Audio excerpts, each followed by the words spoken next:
আজ ভোর 6টায় আমাদের গণতন্ত্রের মা, আমাদের অভিভাবক, আমাদের জাতির অভিভাবক আমাদেরকে ছেড়ে চলে গেছেন। ইন্না লিল্লাহি ওয়া ইন্না ইলাইহি রাজিউন। এই শোক, এই ক্ষতি, এটা অস্বাভাবিক, অপূরণীয়।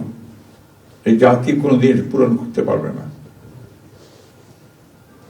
যে নেত্রী তার সারাটা জীবন জনগণের অধিকারের জন্য, কল্যাণের জন্য তার সমগ্র জীবনকে উৎসর্গ করেছিলেন, সেই নেত্রী দেশনেত্রী বেগম খালেদা জিয়া আমাদের মাঝে নেই। এটা আমরা যারা তার সহকর্মী এবং রাজনৈতিক কর্মী, আমরা এটা ভাবতে পারি না। বাংলাদেশের রাজনীতিতে একটা বিশাল শূন্যতা সৃষ্টি হলো।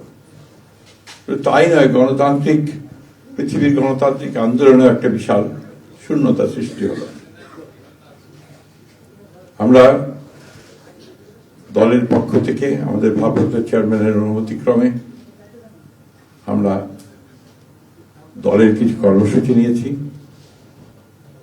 সেই কর্মসূচিগুলো আমাদের দলের সিনিয়র যুব মহাসচিব জনাব রুহুল কবির রিজভী সাহেব আপনাদের সামনে তুলে ধরবেন। সরকারের প্রধান, এই কেয়ারটেকার গভর্নমেন্টের প্রধান প্রফেসর ডক্টর মোহাম্মদ ইউনূস আমাদেরকে ফোন করেছিলেন সাথে সাথে, এবং ইতিমধ্যেই তারা সিদ্ধান্ত নিয়েছেন যে 10টার মধ্যেই তারা স্পেশাল ক্যাবিনেট মিটিং করবেন। সেই ক্যাবিনেট মিটিংয়ে তারা দেশনেত্রী বেগম খালেদা জিয়ার যে শেষ কাজগুলো, তা জানাজা, তার দাফন, তাকে রাষ্ট্রীয় মর্যাদায়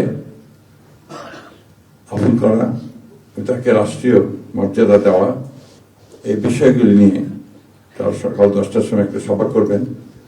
এরপরে আমরা পুরো জিনিসটাকে কোঅর্ডিনেট করে আবার সেটা আপনাদের সামনে জানাবো। খবরের কাগজ, নিখাত, নির্ভীক, নিরপেক্ষ।